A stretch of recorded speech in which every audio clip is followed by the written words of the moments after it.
नमस्कार दोस्तों, आप देख रहे हैं आई ऑफ ट्रुथ और मैं हूं आपके साथ अनु जैन रहोतगी। मणिपुर में हिंसा की घटनाएं खत्म नहीं हो रही हैं।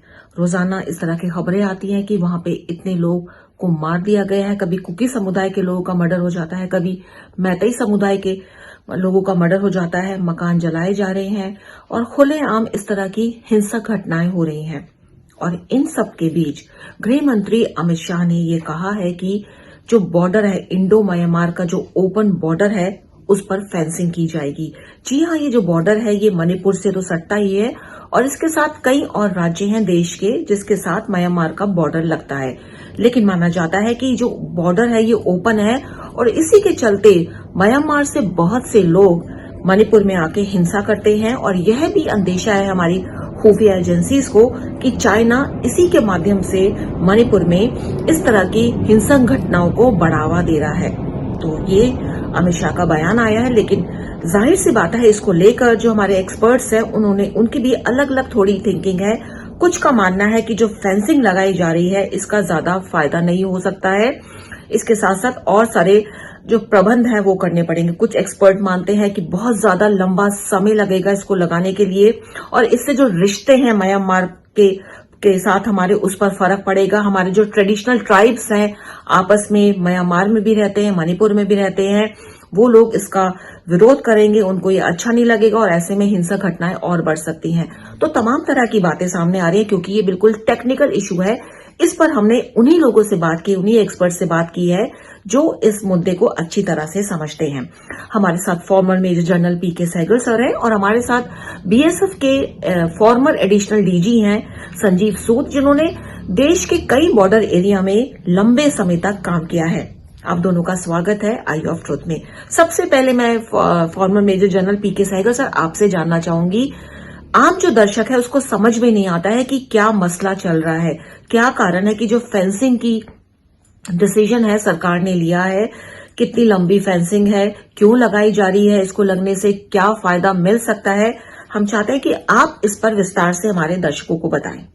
इस समय इंडिया और म्यांमार का बॉर्डर जो है वो पोरस है और ओपन बॉर्डर है, जिसकी वजह से वहां से अनेकों प्रकार की दुविधाएं देश के लिए खड़ी हो रही हैं। Cross border crime, smuggling, drug trafficking, smuggling of arms and ammunition और इंसर्जेंसी भी। इन सब को चेकमेट करने के लिए ये फैसला लिया गया कि इस तमाम बॉर्डर को जो 1643 किलोमीटर लंबा है, एक तरफ चाइना और दूसरी तरफ बांग्लादेश है, इसको हर प्रकार से सील किया जाए। 29 बटालियन जो हैं इसको गार्ड करेंगी, 25 इसमें असम राइफल की बटालियन होगी और 4 आईटीबीपी की बटालियन होगी। ये स्थिति को निगाह में रखते हुए, इस समय म्यांमार की स्थिति को निगाह में रखते हुए बड़ा लाजमी हो गया है इस माफी के कदम को उठाना। वहां 3 साल से मिलिट्री रूल चल रहा है और लोग उसके खिलाफ उठ खड़े हुए हैं। जो उसका विरोध भी है बड़े पैमाने पर, वो अभी मिलिट्री के ऊपर हामी हो रहे हैं और वहां के काफी सैनिक जो हैं उनसे बचने के लिए मणिपुर में आ गए और मिजोरम में आ गए, जो हिंदुस्तान के लिए from external affairs point of view बड़ी दुविधा खड़ी कर सकते हैं। ऐसे में फैसला लिया गया कि इस बॉर्डर को सील किया जाए ताकि ये तमाम जितनी भी दुविधाएं हैं, जैसे कि क्रॉस बॉर्डर स्मगलिंग है, ड्रग ट्रैफिकिंग है, इंसर्जेंसी है, smuggling of arms and ammunition है, इनको चेकमेट किया जाए। इससे मणिपुर के ऊपर कितना असर पड़ेगा ये तो समय बताएगा। कुछ हद तक तो असर पड़ सकता है, लेकिन ये कहना कि इससे मणिपुर की इश्यू जो है कम्प्लीटली रिजॉल्व हो जाएगी, ये सही नहीं है, ये गलत है। कुछ हद तक, लेकिन इसका विरोध जो है मणिपुर के लोग जो है, सिविल सोसाइटी वो इसका विरोध कर रही है, मिजोरम के लोग इसका विरोध कर रहे हैं और कुछ और लोग भी हैं असम के जो इस बॉर्डर सीलिंग को विरोध कर रहे हैं। उसके बावजूद गवर्नमेंट ने पक्का फैसला कर लिया है कि ये देश में के हित में है और ये दोनों देशों का जॉइंट रेजोल्यूशन है, जॉइंट डिसीजन है कि इस बॉर्डर को सील किया जाए, जिससे दोनों देशों में एक किस्म से मजबूती आएगी। इस ओपन और पोरस बॉर्डर का भरपूर फायदा उठा रहे हैं पाकिस्तान, चाइना और एंटी इंडियन एलिमेंट्स। और इसलिए बड़ा लाजमी हो गया है कि देश की सुरक्षा को निगाह में रखते हुए, देश की एकता और अखंडता को निगाह में रखते हुए इस बॉर्डर को हर प्रकार से सील किया जाए। जैसे कि मैंने कहा, इसके माध्यम से चाइना जो है नॉर्थ ईस्ट में दोबारा इंसर्जेंसी को स्थापित करने के लिए कोशिश कर रहा है और पाकिस्तान भी और एंटी इंडियन एलिमेंट्स भी उसके साथ मिलजुल कर इस माफी की कार्रवाई कर रहे हैं जो देश के हित में नहीं है। तो जैसा कि सर का मानना है कि जो फेंसिंग लगाई जा रही है इसका पीछे उद्देश्य क्या है।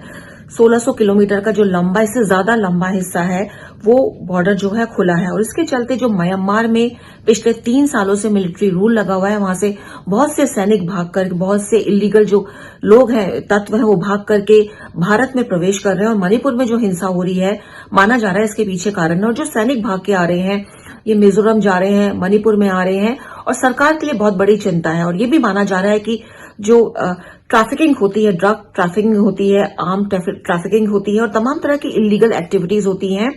बॉर्डर एरिया खुला है, इसका फायदा इलीगल जो एलिमेंट्स हैं वो उठाते हैं। और इसके साथ साथ सर का ये भी मानना है कि पाकिस्तान और चाइना इसी जो ओपन एरिया है, ओपन बॉर्डर है, इसके कारण जो घुसपैठ की घटनाएं होती हैं जो नॉर्थ ईस्ट राज्यों में उसको अंजाम दे रहा है। लेकिन साथ में सर का ये क्लियर कहना है कि इससे जो आप ये समझे कि पूरी तरह से मणिपुर में शांति हो जाएगी, पूरी तरह से घुसपैठ रुक जाएगी, यह मुश्किल है। लेकिन हाँ, काफी हद तक वो मानते हैं कि समस्या का समाधान हो सकता है। चलते हैं संजीव सूद की तरफ। संजीव सूद सर, आप कहते हैं, आपका जैसे मानना है, इस तरह के आप विचार रखते हैं कि जो फेंसिंग लगाई जा रही है इससे कोई फायदा नहीं होगा बल्कि इसके नुकसान की आप ज्यादा बात कर रहे हैं। तो हमारे दर्शक भी जानना चाहेंगे कि आपको क्यों लगता है कि जो फेंसिंग की प्रक्रिया है वो जो हमारी सरकार सोच रही है इससे हमारे देश को फायदे की जगह नुकसान ज्यादा होंगे।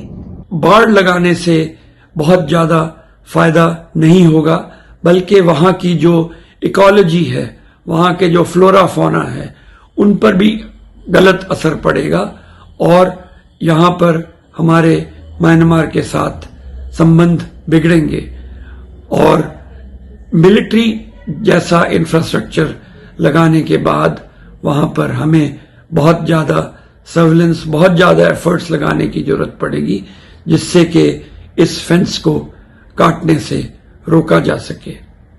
फ्री मूवमेंट रजीम को रखने से और वहां पर जो भारत का 2012 में समझौता हुआ है म्यांमार से, बॉर्डर हार्ट्स लगाने से वहां पर सुविधा होगी, लोकल्स को सुविधा होगी, लोकल्स को अपना प्रोड्यूस एक दूसरे के साथ बेचने में सुविधा होगी।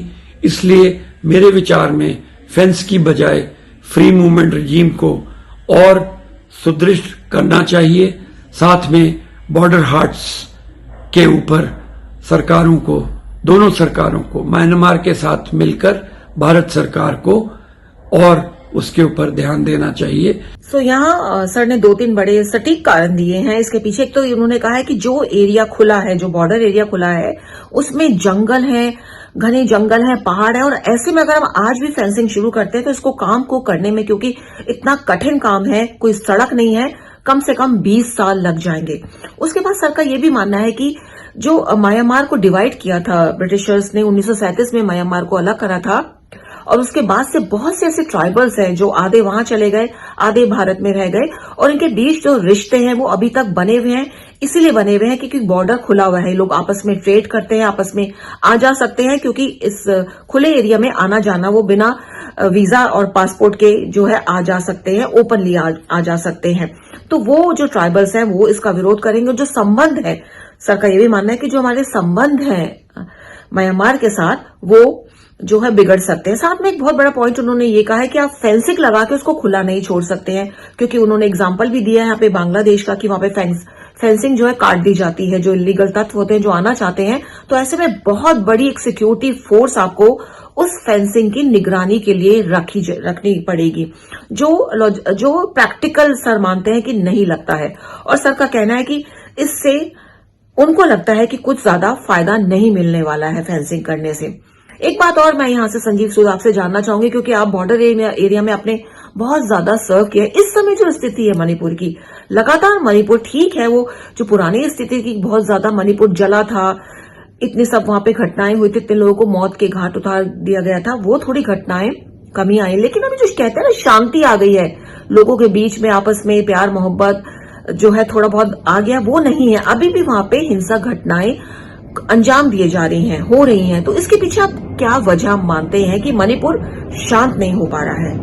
मणिपुर में 9 महीनों से ज्यादा होने वाली वायलेंस में लगभग 200 से ज्यादा जानें जा चुकी हैं और लगभग 70 से 80 हजार लोग इंटरनली डिस्प्लेस हो गए हैं।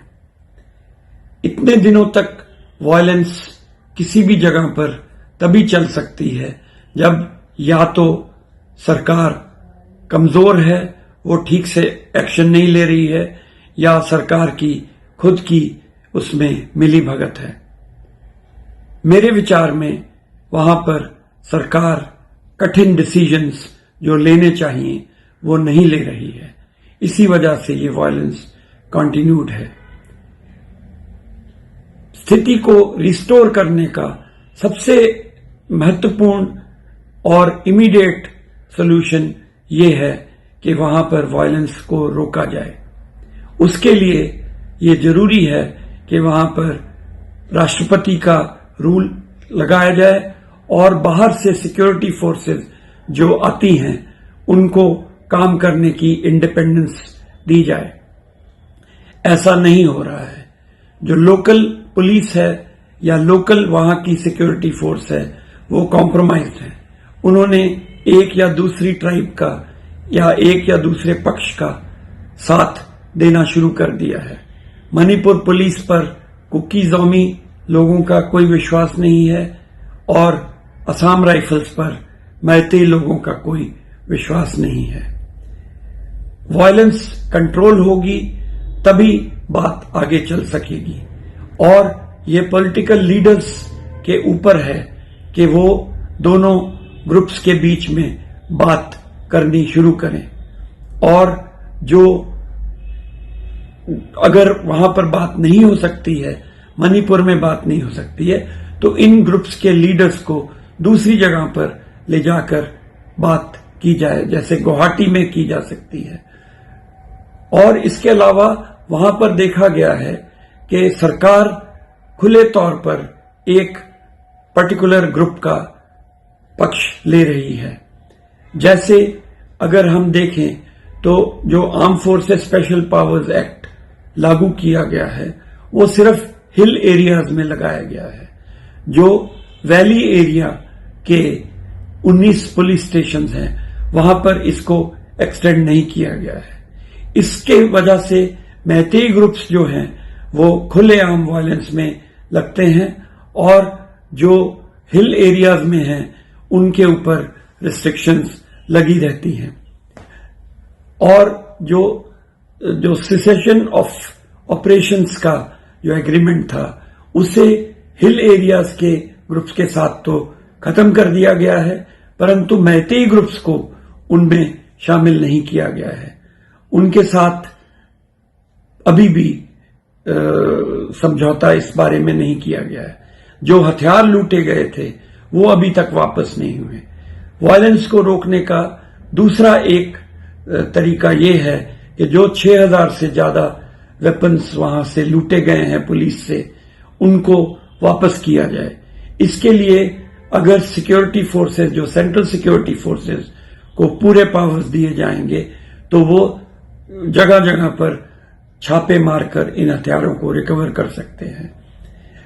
वायलेंस को कंट्रोल किए बिना मणिपुर की स्थिति को कंट्रोल करना बिल्कुल कठिन है और मेरे विचार में इसको कंट्रोल करने के लिए इसे सेंट्रल रूल के अंदर लाना चाहिए। राष्ट्रपति शासन यहां पर लागू होना चाहिए और जो सिक्योरिटी फोर्सेस बाहर से लाई जाएं उनको पूरे अधिकार दिए जाने चाहिए जिससे कि वो जगह जगह पर सर्च सीजर कर सकें, मिलिटेंट्स को पकड़ सकें, क्रिमिनल्स को पकड़ सकें, हथियारों को सीज कर सकें।